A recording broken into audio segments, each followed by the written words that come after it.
नमस्कार। सुर्खियों के बाद खबरें विस्तार से। राजस्थान के कोटा में लॉकडाउन के चलते फंसे छत्तीसगढ़ के छात्रों के लिए राहत भरी खबर। सीएम भूपेश बघेल की मेहनत रंग लाई है और राजस्थान में फंसे छत्तीसगढ़ के छात्रों को लाने के लिए बसों की व्यवस्था कर दी गई है। लॉकडाउन के चलते कोटा में तकरीबन 1000 छात्र फंसे हुए हैं। कोटा से लाने के बाद इन सभी को क्वारंटाइन किया जाएगा। इसमें कोटा में लगभग 2500 छात्र हमारे फंसे हुए हैं। ऐसी हमारे पास सूचियां भी हैं उनकी, और वहां पे व्यवस्था ये की गई है कि वहां से जो शहर के 3 बोर्डिंग पॉइंट्स रहेंगे जहां पे बसें जाएंगी, उनको संभागवार बसों को चिन्हांकित किया जाएगा और वहां से उन संभाग में बैठने वाले जिलों के जो बच्चे होंगे उनकी संख्या के अनुसार उतनी बसें निर्धारित रहेंगी। वो उन बसों में बैठेंगे और जो हमारा रूट चिन्हित है उस चिन्हित रूट्स के माध्यम से छत्तीसगढ़ आएंगे और उनको क्वारंटाइन करने के लिए जो जगह निर्धारित अभी उसकी प्रक्रिया चल रही है वहां पे वो जाएंगे और उनको रखा जाएगा। वहां पे क्वारंटाइन में सभी बच्चों को जो भी वहां से आने के इच्छुक होंगे हम लोग उनको लाएंगे। बच्चों की देखरेख के लिए भी कोई जा रहे हैं? उसमें साथ में प्रशासन की टीम है, ट्रांसपोर्ट डिपार्टमेंट से टीम है और पुलिस के भी अधिकारी हैं, और हर बस में एक महिला और एक पुरुष आवश्यकता अनुसार लगभग ये 150 पुलिस बल ये भी जा रहा है। और दिल्ली में से भी जो हमारा छत्तीसगढ़ भवन है वहां से भी एक अधिकारियों की टीम कोटा के लिए रवाना हो रही है। जैसे बसों की जो कैपेसिटी है 50 है, 52 है, 48 है, इसकी जगह वहां पे लगभग 30, 32, 35 इस प्रकार से उसमें अंतर बना के ही उनको लाया जाएगा। तो जो सोशल डिस्टेंसिंग का जो भी फार्मूला है उसको हम लोग पालन कर रहे हैं और इसके सैनिटाइजिंग के लिए भी व्यवस्था कर रहे हैं। जब बच्चे यहाँ आ जाएंगे क्वारंटाइन के लिए उसकी जो फैसिलिटीज स्वास्थ्य विभाग ने विकसित की हैं, जो स्वास्थ्य विभाग के निर्देश रहेंगे, जो उनके द्वारा चिन्हांकित क्वारंटाइन फैसिलिटी रहेगी और ऑलरेडी है, उसमें बहुत सारी फैसिलिटीज चिन्हांकित है, उनमें इन बच्चों को हम निर्धारित प्रक्रिया अनुसार रखेंगे। सहयोगी अवधेश हमारे साथ जुड़े हुए हैं, सीधा अवधेश के पास आपको लिए चलेंगे। अवधेश, मैं अपने सामान्य ज्ञान के लिए जानना चाह रहा हूं कि कोटा और रायपुर के बीच की दूरी कितनी होगी? सवाल नंबर 1, जब मुख्यमंत्री साफ निर्देश दे चुके हैं, केंद्रीय गृह मंत्री से बातचीत हो चुकी है, तो ये अधिकारी प्रेजेंट कंटिन्यूअस टेंस में क्यों काम कर रहे हैं, करने वाले हैं, हो रहा है? परिजनों पे क्या बीत रही होगी? मजदूरों को भी तो लेकर आना है। फिर बिल्कुल आपने सही कहा। देखिए, लंबी जद्दोजहद और मुख्यमंत्री के हस्तक्षेप के बाद मुख्यमंत्री ने खुद गृह मंत्री, केंद्रीय गृह मंत्री अमित शाह से बातचीत की। उसके बाद रास्ता निकला कि छत्तीसगढ़ से बसें कोटा जाएंगे और वहां से बच्चों को लेकर आएंगी। अभी जो खबर आई है अब अपने दर्शकों को बता दें कि कोटा से छत्तीसगढ़ के फंसे हुए बच्चों को लाने के लिए बसें यहां से रवाना कर दी गई है। रायपुर जिले से बसों की रवानगी यहां से हो चुकी है। पुलिस के आला अधिकारी भी उन बसों में गए हैं जो पूरी व्यवस्थाओं को देखेंगे और वहां से सोशल डिस्टेंसिंग, फिजिकल डिस्टेंसिंग, तमाम चीजों का ध्यान रखते हुए बच्चों को छत्तीसगढ़ लेके आएंगे, उनके गृह राज्य में लाएंगे। यहां लाने के बाद सख्त दिशा निर्देश जारी किए गए हैं कि सभी का स्वास्थ्य परीक्षण किया जाएगा। यथासंभव जो रिपोर्ट आएगा उसके आधार पर उन्हें क्वारंटाइन सेंटर पे रहना होगा। उसके बाद ही वो आम लोगों से मिल पाएंगे या चाहे अपने परिजनों से मिल पाएंगे। तो लेकिन कुल मिला के कहा जा सकता है कि अब तक जो वहां की स्थिति बनी थी कि कब बस की रवानगी होगी, कब बच्चे वहां से आएंगे, तो ये तमाम चीजों पर विराम लग चुका है। बस यहां से रवाना हो चुकी है, जो देर रात तो जो कल तक वहां पे पहुंचेगी और वहां से बच्चों को लेके आएगी। तो ये खुशी की बात छत्तीसगढ़ के उन तमाम पालकों के लिए है जो इस बात का इंतजार कर रहे थे कि आखिरकार वो बस यहां से कब रवाना किए जाएंगे उनके बच्चों को लाने के लिए, कब रवाना की जाएगी। चलिए, ये बड़ा अपडेट के कम से कम ये अच्छी खबर दे रहे हैं अवधेश के बसों को रवाना कर दिया गया है। क्या ये माना जाए कि बच्चों के आने के बाद, हालांकि मुख्यमंत्री ये साफ कर चुके हैं कि मजदूरों की हमें चिंता है और जिस हद तक संभव होगा मजदूरों को वापस लाया जाएगा, कोशिश की जाएगी। क्या ये माना जाए कि इसके बाद अगला टारगेट वही रहना है? बिल्कुल। देखिए, पहले ही मुख्यमंत्री ने इस बात का जिक्र किया है कि मजदूरों को, छत्तीसगढ़ के जो मजदूर हैं दीगर राज्यों में फंसे हुए हैं, उन्हें किसी तरह से दिक्कतें नहीं होगी और वहां के स्थानीय प्रशासन से लगातार चर्चाओं का दौर जारी है। बाकायदा छत्तीसगढ़ ने नोडल अधिकारी नियुक्त किया है। आईएएस जो सोनमणि वो रहे, श्रम विभाग के जो सचिव हैं, उन्हें इस बात की जिम्मेदारी दी गई है कि चाहे छत्तीसगढ़ की बात हो, छत्तीसगढ़ से बाहर की बात हो, कहीं पे भी मजदूरों को कोई दिक्कत ना हो, इसके लिए तमाम व्यवस्थाएं की जाए, प्रशासन से लगातार बातचीत की जाए। लेकिन जो केंद्रीय केंद्रीय गृह मंत्री अमित शाह से जो बातचीत हुई मुख्यमंत्री भूपेश बघेल की, तो उसमें न केवल कोटा में फंसे छत्तीसगढ़ के बच्चे बल्कि अन्य राज्यों में फंसे मजदूरों को लेकर भी चर्चा हुई है। तो अब ये कयास लगाया जा रहा है, ये उम्मीद जताई जा रही है कि बच्चों के वापसी के बाद मजदूरों को लेकर भी कुछ बड़ा निर्णय राज्य सरकार लेगी। चलिए, बहुत बहुत शुक्रिया आपका अवधेश, इस तमाम जानकारी के लिए। सहयोगी अवधेश हमारे साथ जुड़े हुए थे। तो कोरोना अपडेट की हम बात करेंगे। छत्तीसगढ़ में कोरोना के फिलहाल 6 एक्टिव केस ही बाकी हैं। अब तक 36 संक्रमण के मामले सामने आए थे। इनमें से 30 लोग ठीक होकर घर लौट चुके हैं। अच्छी बात यह भी है कि 7 दिनों में कोई भी नया मामला, संक्रमण का नया मामला सामने नहीं आया है।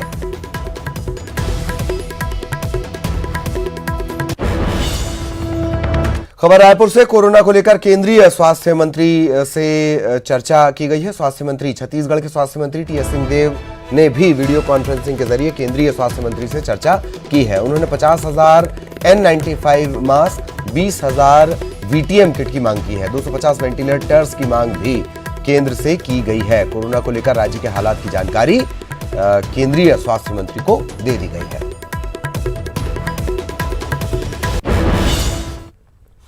रायपुर में लॉकडाउन में मिली रियायत के बाद सड़कों पर भीड़ जुटने पर पुलिस ने फिर सख्ती दिखाई है।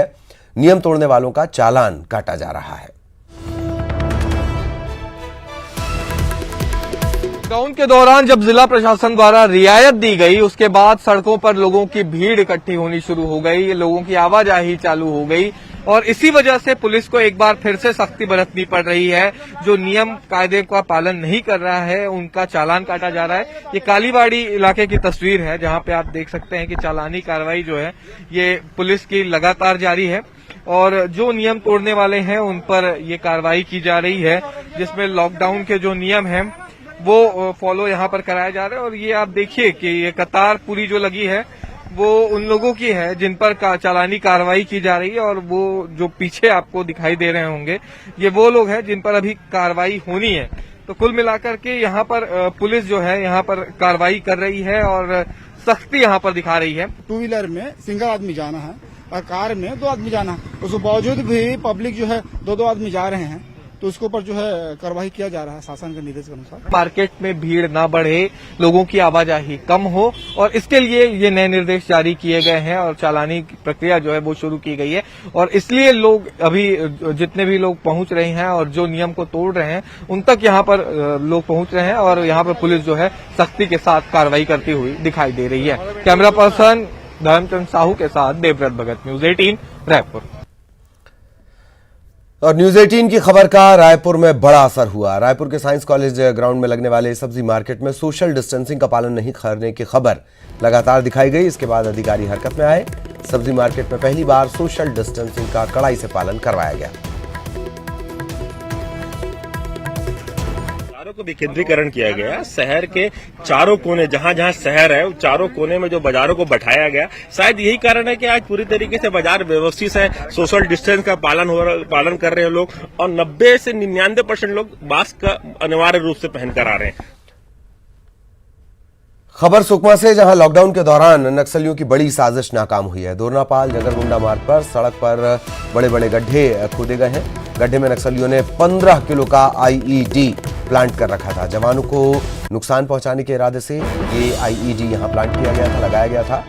हालांकि सीआरपीएफ के जवानों ने इसे वक्त रहते सर्च किया, फिर इसे बरामद किया गया और नक्सलियों की जो साजिश थी वो नाकाम हो गई।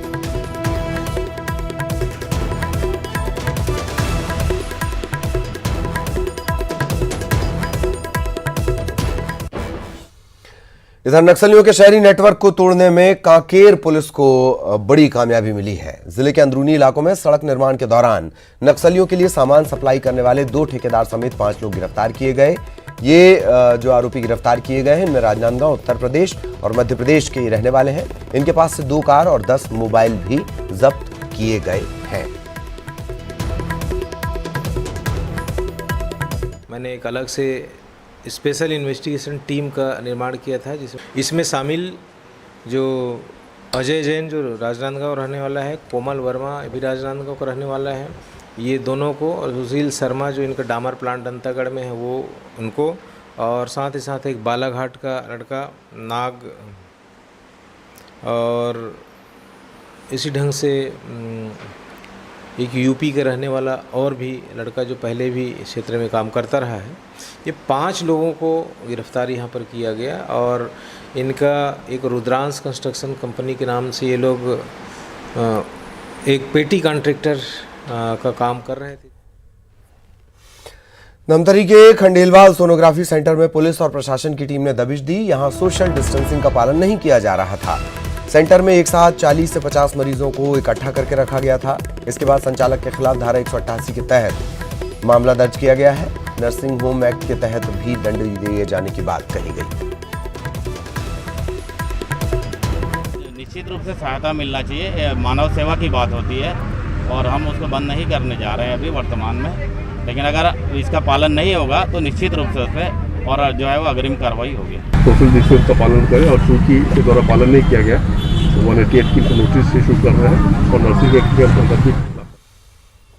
इधर कवर्धा में राशन दुकान में गड़बड़ी करने वाले सेल्समैन के खिलाफ एफआईआर दर्ज की गई है। आरोपी सेल्समैन ने गरीबों को दिए जाने वाले अप्रैल और मई 2 महीनों का चावल डकार लिया। ग्रामीणों की शिकायत पर एसडीएम बोरला ने आरोपी सेल्समैन के खिलाफ पांडातराई थाने में एफआईआर दर्ज कराई है।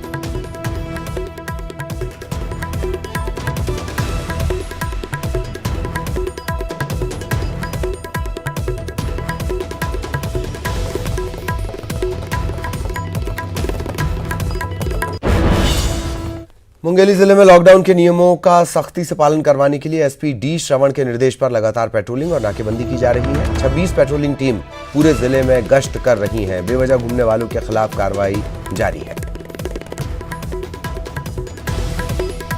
तो जो अभी पहले 14 दिन चला था उसी के हिसाब से और उससे और कड़ाई से भी हमारा लॉकडाउन का दौरान चलेगा, लेकिन साथ ही साथ कुछ रिलैक्सेशंस भी रहेगा। अहम बात यह है कि कंपलसरी मास्क पहनना वो एक हमारा एक वो निर्देश था, तो उस हम लोग और अच्छे से उसको कड़ाई से पालन किया जाए। और लॉकडाउन के बीच ही बस्तर का हरा सोना यानी तेंदू पत्ते की खरीदी शुरू हो गई है। वन विभाग से मिली जानकारी के मुताबिक 48 लॉट में से मात्र 5 लॉट की निविदा हुई है। इसमें मिसीगुड़ा है, बोड़केल है, अर्राबोर 1 और अर्राबोर 2 इसमें शामिल है। बाकी 43 लॉट की खरीदी वन विभाग कर रहा है। इसमें से मूरतोड़ा, पूसपाल, गुमा समितियों की खरीदी शुरू हो चुकी है। इस साल 90,400 मानक बोरा का लक्ष्य रखा गया है और प्रति मानक बोरा 4,000 रुपए की दर से तेंदू पत्ता खरीदा जा रहा है। और इस वक्त भूपेश बघेल कुछ बोल रहे हैं, सुनवाते हैं आपको। घर में जाने की अनुमति मिलेगी।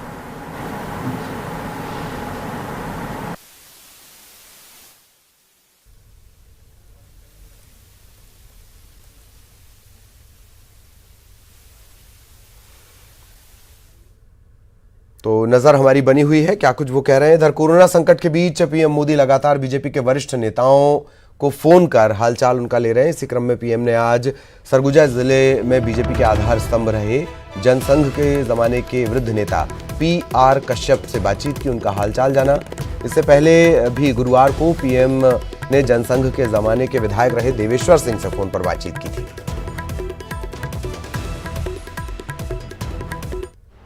2 मिनट 27 सेकंड तक मेरे से बात किए।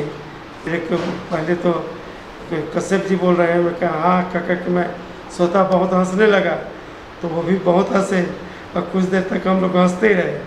फिर बोले कि आप स्वस्थ तो हैं, तो मैं कहा हाँ स्वस्थ हैं।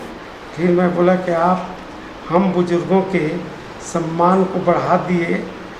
मैं बोला, उसके बाद आप फिर वो बोले कि आप ही लोगों के आशीर्वाद से मैं इस कठिन परिस्थिति में इसका कठिन परिस्थिति का मुकाबला कर रहा हूँ।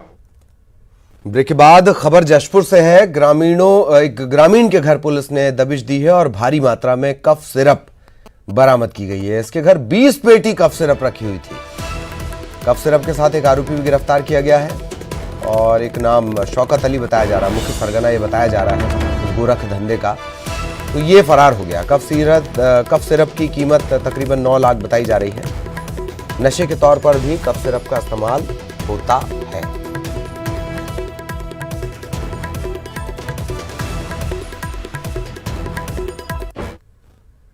दंतेवाड़ा में लॉकडाउन के दौरान जरूरतमंदों की मदद के लिए एनएमडीसी आगे आई है और सीएसआर के तहत राशन सामग्री मुहैया करवा रही है। एनएमडीसी ने वार्ड नंबर 10 में जरूरतमंदों के बीच राशन किट का वितरण किया है। वार्डवासियों ने राहत की सांस ली है। वार्ड नंबर 10 में सोशल डिस्टेंसिंग की वजह से अभी 100 लोगों को ही राशन किट दी गई है। कुछ दिनों के अंदर पूरे वार्ड में किट का वितरण किया जाएगा।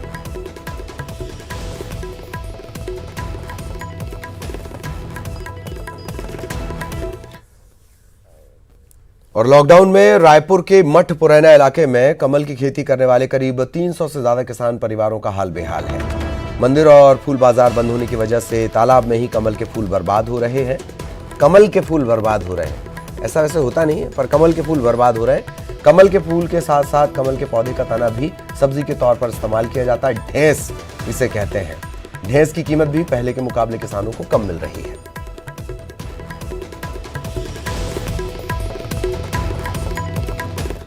परिवार है वो बोल रहा हूँ, 300 है। 300 परिवार का आदमी पूरा खेती बाड़ी करता है।